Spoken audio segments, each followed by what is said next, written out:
now in the Black Box. Whoa. With Spider Loke, Most Easty, a.k.a. BJ Keyway, and the Google Gang. Let's go! Listen. Cheetah. Gratitude is the attitude. Show is a blessing. To be back in the Black Box. Black Box. Relax, roll up as we randomly react to content in these YouTube streets. Yeah. It's time for R&R. Smack with Nip Hustle. Big shout out to my nigga SPI, Spotter Low. You know I'm in the Black Box, had to come through, tap in, show love one time. Yeah, y'all make sure y'all subscribe. Stay tuned, all that. Cheetah. Gratitude is the attitude as we hop on these 7 C's. The constant, consistent, continuous content creation campaign continues. And we got Killer Mike pulling up on Bill Maher and another white boy. Let me see. First, the reaction is coming from this channel, man. Let me give him his credit. I know he ain't tripping. This dude got so many views. But, where is it? Justin Reloaded is the channel, right? So Bill Maher silences woke rapper crying for reparations in heated debate live. Now, from what I've gathered speaking on this subject, Tariq Nasheed, Killer Mike, they can make some of the most compelling arguments when it comes to reparations. So for them to go up in a debate setting against non-melanated individuals who challenge their position, you always will be listening, hoping that they can be victorious or prevail in the dialogue. However, there just seems with the title that didn't go the way for our brother. So I said, this would be interesting for us to time in, do a reaction to. So with no further ado, let's see what Bill Maher and Killer Mike has been up to. Between collective guilt and individual. Why don't you feel guilty? No, I don't. Yeah, and because I didn't do it. I think more black conservatives, but you benefited from it. You benefited from it, and you still benefit from it. Bill Maher brought on this woke rapper here. His name's Killer Mike. Amazing name. And he goes on Real Time with Bill Maher and just says the most ridiculous things about race relations, about reparations, and things like this. So ridiculous that Bill Maher is forced to shut him down here live on Real Time with Bill Maher. Let's get into this clip here where Bill Maher has to shut down his woke panel for their ridiculous rhetoric about reparations and race relations and things like that here live on Real Time with Bill Maher. Comment on my editorial that I just did about how there's a lot of materialism in music these days, and maybe it's not great for the kids. I think there's materialism in American society, period.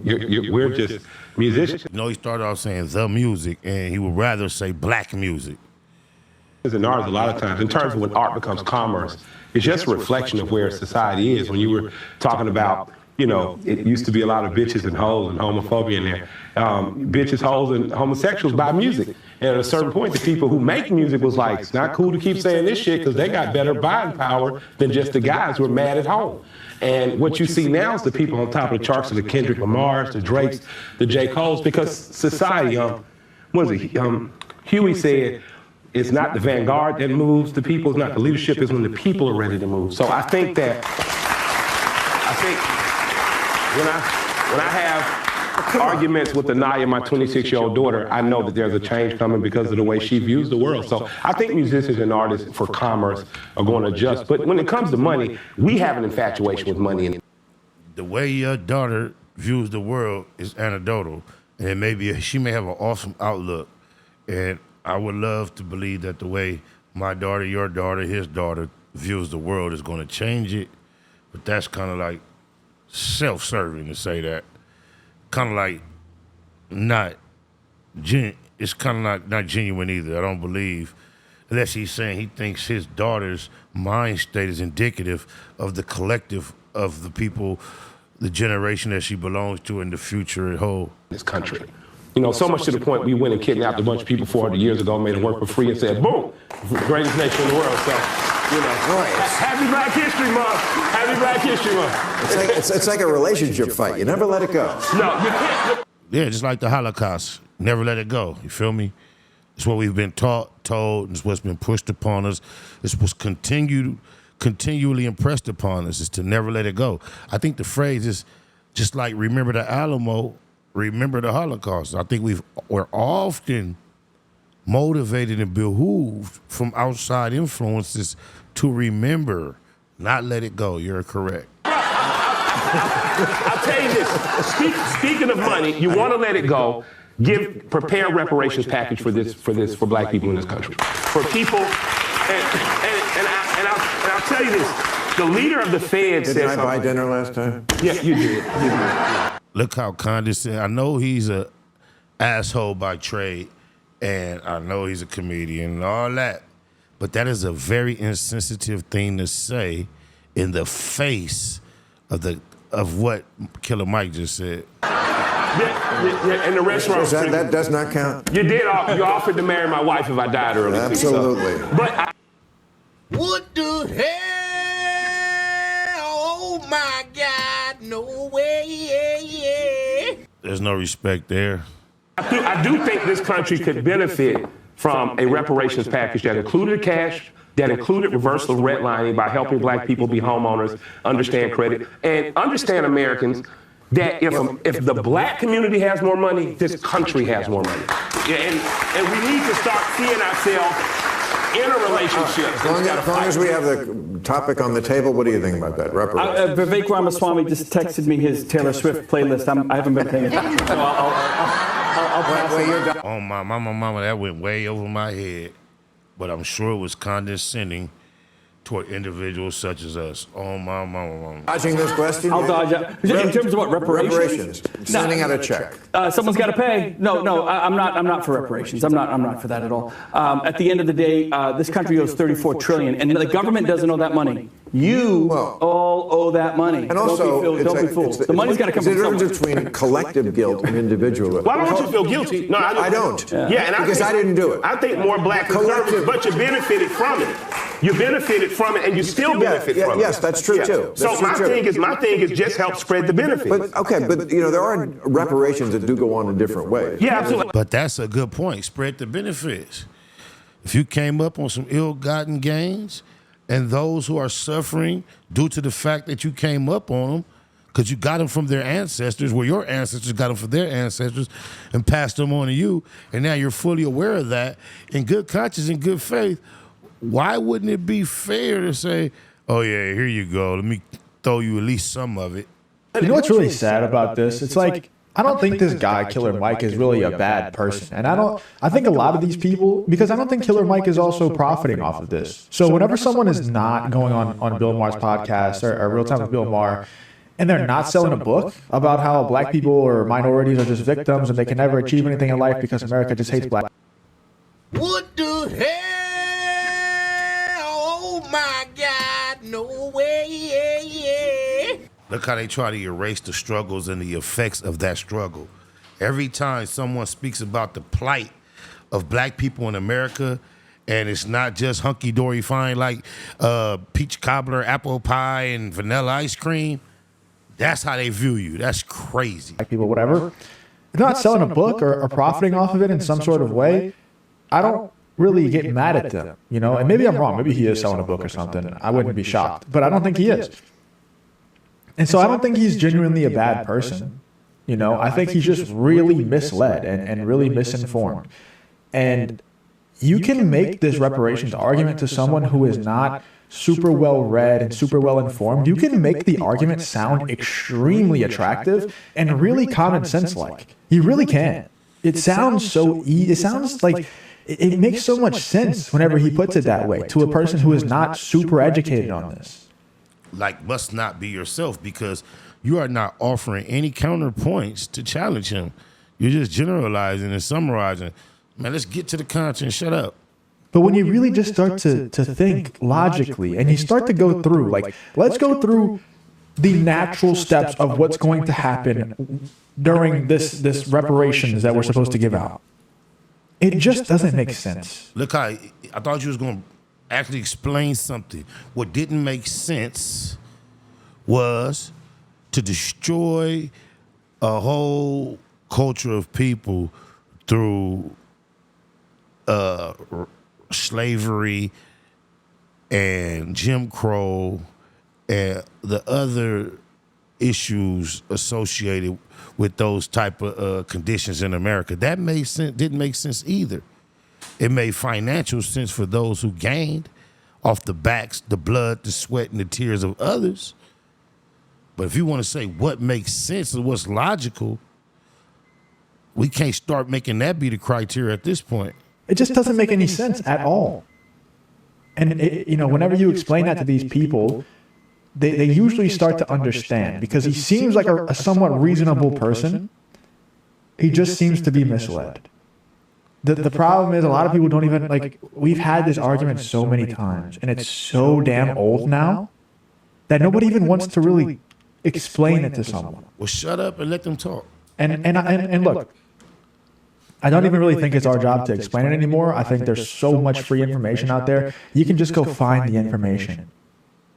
But I don't think people want to, like, why would you want to go find information that dispels something that you've been living your life by for so long? Just because you can construct a bunch of legal jargon in a book with a bunch of words the general public might not be ready to decipher it or capable of deciphering immediately does not break down the simple principle of repairing what has been damaged by the government. Now, you can start stacking all type of complicated concepts on top of that. When you strip it down to its core, we're talking about a government doing something financially to try to restore, repair what it destroyed. Simple. And also, not only have you been living your life by it, but it gives you an out for being very mediocre in life. This guy gets, he's obviously not mediocre. Then you're contradicting yourself. You're making absolutely no sense. Mediocrity has nothing to do with what he's expressing. But any failure that he has, he can just say, oh, well, He's not having any failures, typical failures. Life is full of failures for even Donald Trump. But this is not a failure. This dude is extremely successful, 5+ Grammys. He's has degrees, businesses. He's traveled the world. He's a renowned speaker. You got him fucked up because his name is Killer Mike. And just know, Killer had nothing to do with taking life. It was about killing microphones. Black in America, so I'm not supposed to succeed anyway. And it just gives you that relief. And if you just realize one day that, oh, wait, that's not really how it works, then, it changes your entire worldview. It makes you really uncomfortable. And I didn't say absolutely just give me a few $1 million and I'm fine. No, I think that trade and higher level education, I do think a cash payout. I think that there should be a mortgage forgiveness. I think that we should have an incentive to incentivize black wealth in this country. Robert Smith, black billionaire, had an interesting conversation where he wanted to tax corporations 2% of wealth. Imagine what 2% of multi-billion-dollar companies does for black society. What it does is it creates a place where it's not perfect, but Atlanta black people have opportunity. And if you talk to Governor Brian Kemp in Georgia, we also have a Republican governor we have a relationship with. For the last 10 years, we've been #1 in business. We've created over 60,000 jobs and have more jobs coming. I would challenge you to help put together a reparations package that made the rest of America look more like the opportunity. Well, he's from New Hampshire. That's not going to happen. But if I may, Lord knows I didn't want to give you a reprieve. Ain't that where Vladimir 22 from? Agent 22? From the Fed quarters? No jumper? It would cost you hundreds of dollars up there. And then you got what about the Native Americans who are, you got to go down the list. And when we're done with the reparations package this year, what about you don't hear black people So what you saying? Y'all took it, so what? We ain't giving it back to nobody. That's crazy. arguing against reparations for anyone. We've never argued against reservations. We've never argued against any payouts for people America's wrong. We're simply saying, while we're at the table, let's do something to aid the people that until 60 years ago lived in apartheid. Okay, but like 60 years is not very long. With Native Americans, we gave them the casino industry. Yeah. What about, Super Bowl? Because black people have the marijuana industry. Well, he said, what about what? Super what? Let me hear what he said. I got to hear this. He's an asshole. With Native Americans, we gave them the casino industry. Yeah. What about, Super Bowl? Because black people have the marijuana industry. Well, something like that. Look at his fucking face. Would you give us Give us marijuana, multi-billion-dollar industry. It's still fresh. It's still growing. Why doesn't Killer Mike have a marijuana license in Georgia? I'm out of the business. Will you call Brian Kemp for me? I'll call Brian right now. What does that even look like, though? Like, it's not as simple as just give black people the marijuana industry. What the hell does that even mean? Like, dude, I don't know if I'm misinformed or what, but it's not as if Native Americans have a monopoly over casinos. He just said, in whatever context that he suggested that the casinos were given to the Native Americans, his statement, his comment was made within the same context. So if it was comedy, he was responding within comedy. If they actually were talking about that was given, then he's talking about in the same function that it was given to them. That's a whole nother industry. That's an example. But if it was sarcasm, he was responding in sarcasm too. This motherfucker doing this reaction is a condescending, arrogant asshole who think he's smarter than he really is. Right? I don't think that's how it works at all, where only Native Americans can own casinos. So what does it look like? Do we give black people a reservation somewhere? No, you talked to Bill Maher about that. He's the one that introduced the concept of giving casinos to the Native American. What the fuck? And let them run dispensaries in Savannah, Georgia? Like, I don't understand what this guy even means, give black people the marijuana industry. Is he being serious or is he trolling? I genuinely don't know. I just want to know what that means. Because, like I said, I don't think he's a bad guy. I just think he hears these things, and on the surface, they sound so great. He's not a hearer only. He's a reader, a speaker, a knower, an understander of a vast amount of different worldly subject matter, bro. I'm not gonna let you go like he's a dude with a surface understanding of what he's discussing. This dude is very educated. And it sounds so common sense. It sounds so easy. He's heard somebody say this before, and he's just like, wow. You got Killer Mike fucked up. That sounds so good. Just give black people the marijuana industry. I need to go repeat that on Bill Maher's podcast, or Real Time with Bill Maher. It's going to make me sound so smart. I think that's all it is. You think you sound smart, dude. You couldn't hold a candle to a conversation, a debate on these type of subjects with Killer Mike. I'm curious to see what you guys think in the comments, but I just feel like this is such a dumb take. It's brain dead. Oh, man, this dude is brain dead with the dumb take. Look, y'all, fuck what he talking about. Be about your elevation at all costs. Baymac.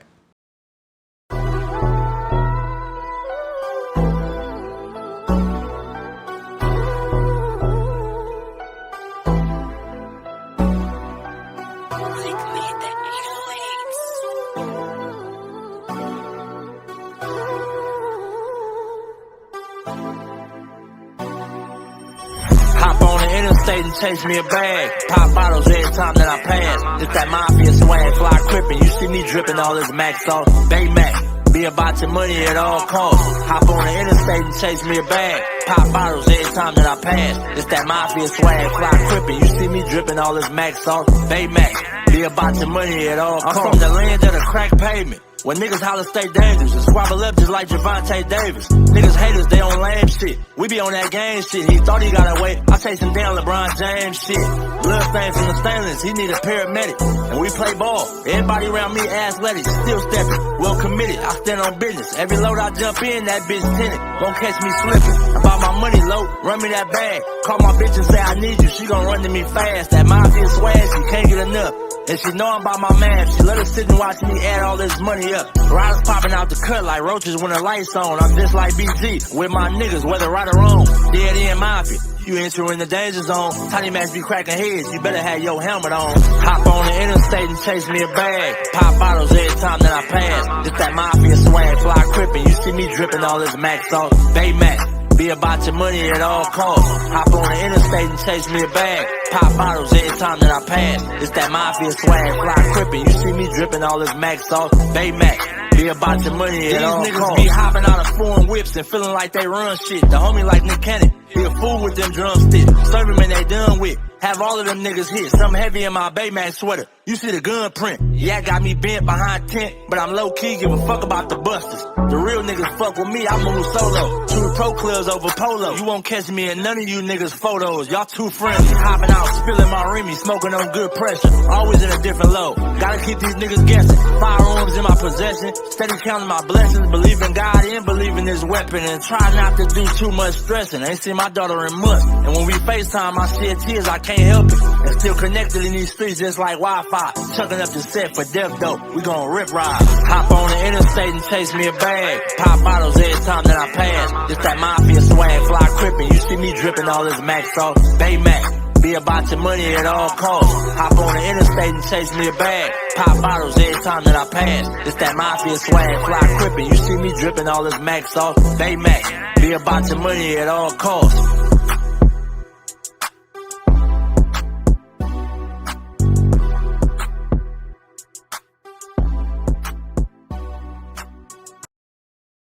Neighborhood Net Hustle. Big shout out to my nigga SPI, Spotter Low. You know I'm in the black box, had to come through, tap in, show love one time. Yeah, y'all make sure y'all subscribe. Stay tuned, all that. It's the homie cook-up boss, goddammit, Cub Low. And y'all tuning in to the Wake and Bake Show with goddammit the homeboy Spider Low. Here with SPI, the realest nigga in LA. Spider this bitch. My nigga is Spider Low.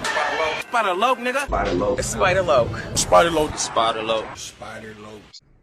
So Spider looks at me because we go back to the juvenile side of the county. What the fuck? My nigga. Spider Low. Spider Low. Shout out to SPI, that motherfucking nigga. Spider Low, Wake and Bake. Better keep it Google, nigga. Loke is in LA somewhere doing what he's doing. In the words of Spider Loke on my mama's mama. Spider Loke's gear. This is Bay Mac. Neighborhood, C-Mac. Shout out my Loke, Spider Loke, huh? Neighborhood, on hood. It's a beautiful world. You fight me? Fight, Craig.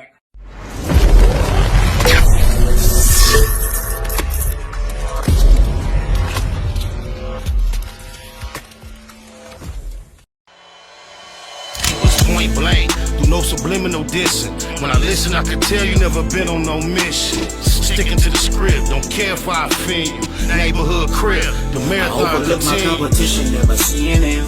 I done trained my mind that I'm going. You could tell by how I walk, talk, I'm a boss. A east side millionaire, homie, what you thought? My life is a movie. They can't get close to me. They mad cause they can't be. I'm everything that they wanna be, yeah. You are now in the black box. Whoa. With Spider Loke, Most Easty, aka BJ Keyway, and the Google Gang. Let's go!